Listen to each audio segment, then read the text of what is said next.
Happy New Year, my friends. Welcome back to the channel. Today, we're going to be listening to a wonderful choral performance of that Scottish tune, Auld Lang Syne. The version we know today was adapted and collected by the Scottish poet Robert Burns in 1788.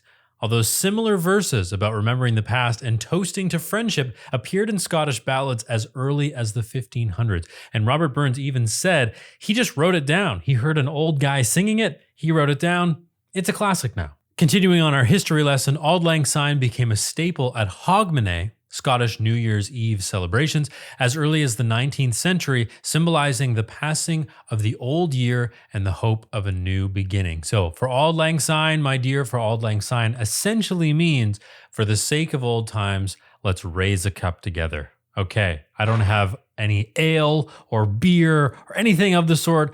I've just got a mug with tea in it, so Happy New Year.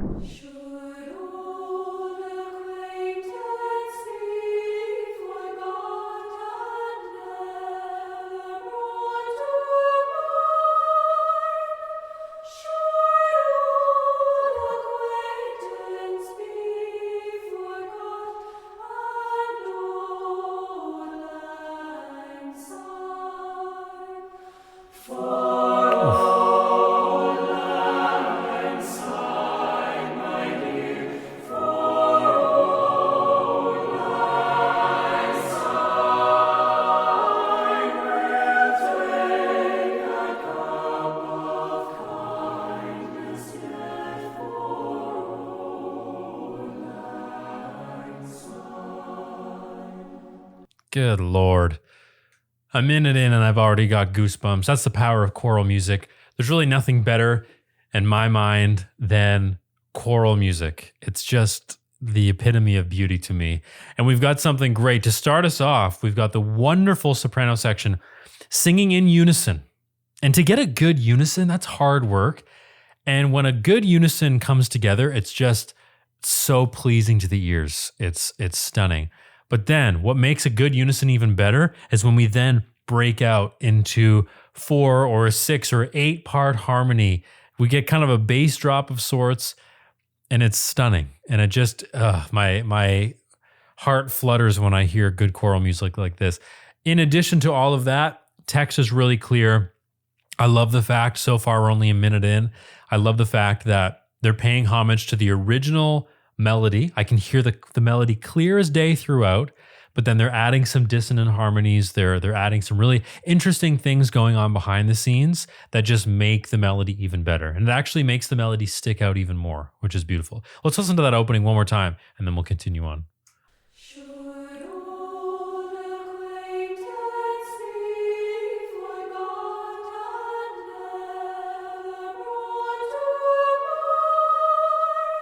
If you listen closely, you can hear some of the singers doing little tiny embellishments. Never brought to mind. I like that. It's adding something interesting. It kind of challenges our ears a little bit.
A very, very beautiful solo.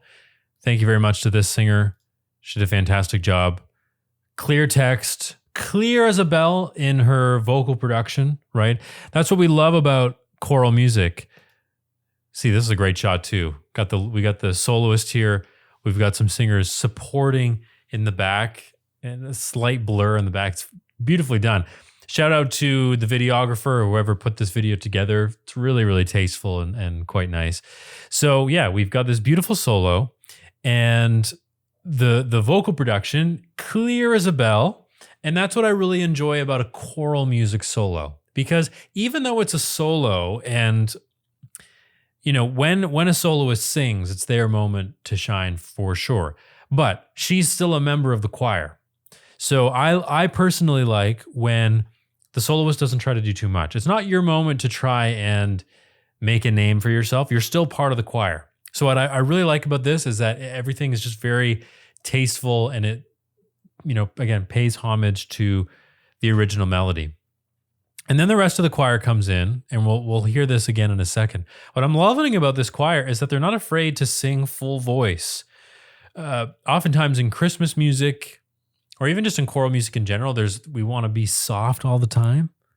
Sing, full voice it, and get to the ends of your phrase too. They're not afraid to sing all the way through each sentence or each musical phrase. So we really get the energy and the full scope of their sound from the onset of that phrase through the breath all the way to the very end. Stunning. Let's hear this solo again, and then we'll enjoy going into this full-voiced, full choir section.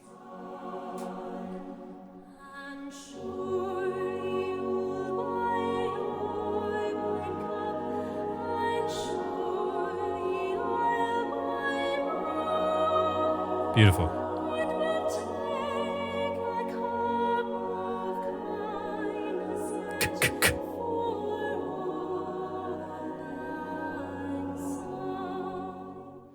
K's are never sung enough. And I say K because that's the IPA symbol, but a C. Drink a cup of kindness yet. We oftentimes lose those consonants and then the text gets a bit blurry. Good on her for really sticking true to that clear diction.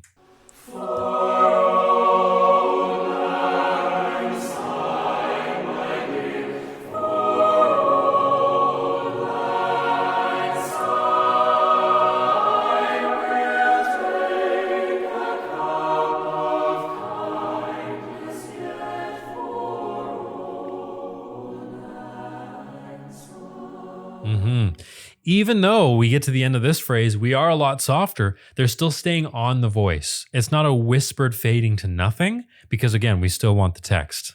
Yeah. They're also doing a nice job, too. This is a beautiful arrangement of going through some of their breath just to keep that momentum going. Beautiful. Let's keep going.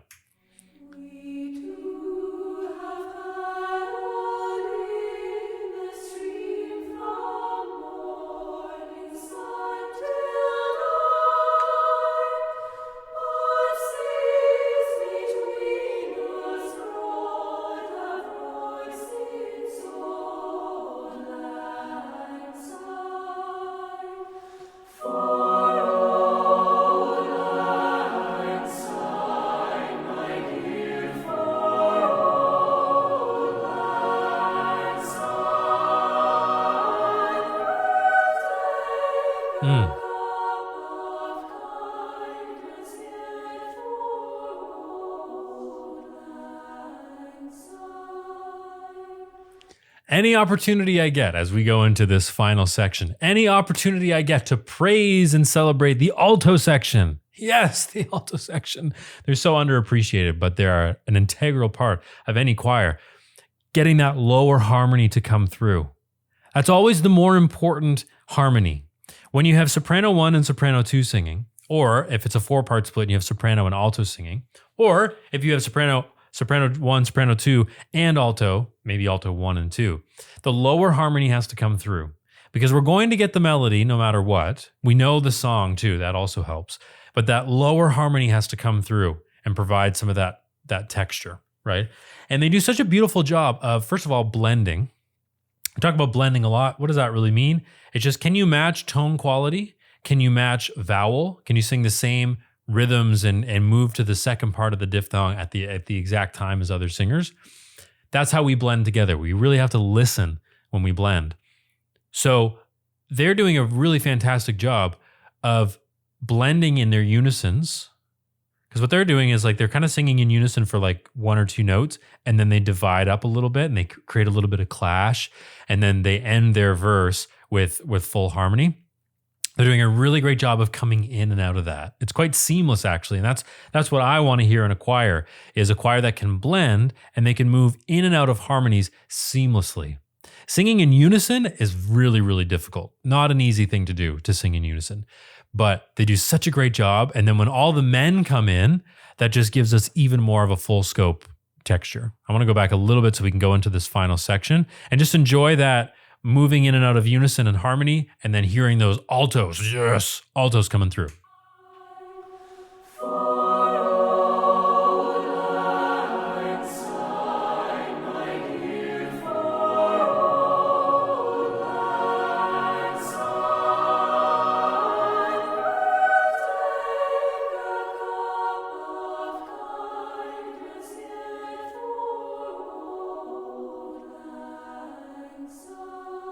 Yes, altos. Good job.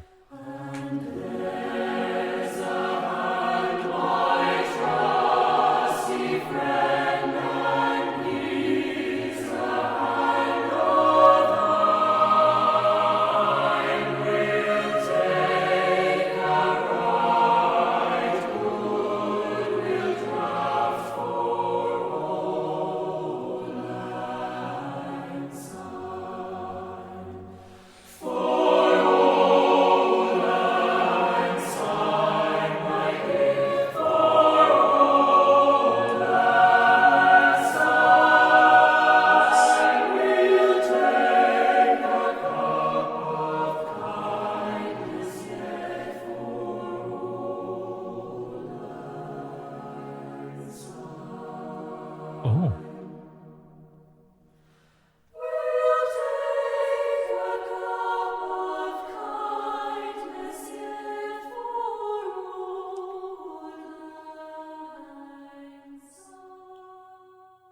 Yes. Wow. Really, really nicely done. That was beautiful. I love this arrangement. Beautiful. And they drove home the point of we can sing unison really, really well. So let's do it. I love that. Videography too, having the singers fade in and out. That was really cool. But yeah, coming back to that singular unison line. Brilliant. Love that. Nice deceptive cadence coming in there. I was ready for the root of the chord to drop by the bass section, but no.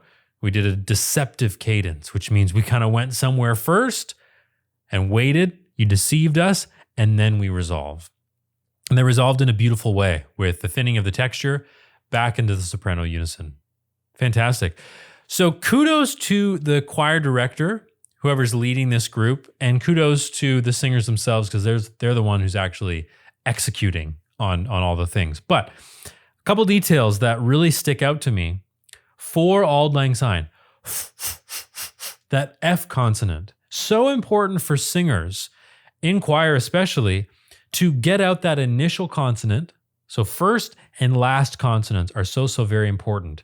Oftentimes we just drop the final consonant and we're not strong enough on the first consonant. But what that F is going to do, F is a fricative consonant, creates a little bit of friction on the lips. And if you try it yourself, just go, you'll actually probably feel your abdominals engage a little bit. Okay, so what an F's going to do from a vocal standpoint, it's going to allow you to get your air moving, which means better sound. You've got more air, you got more fuel in the tank, so then you can produce an even better sound. And that's really, really important for choirs to get. And as a bonus, it allows us to understand the text even more. So kudos to them for paying attention to the little details, because that is what makes a choir go from good to great. This is a wonderful ensemble. I've never heard of the Choral Scholars of University College Dublin.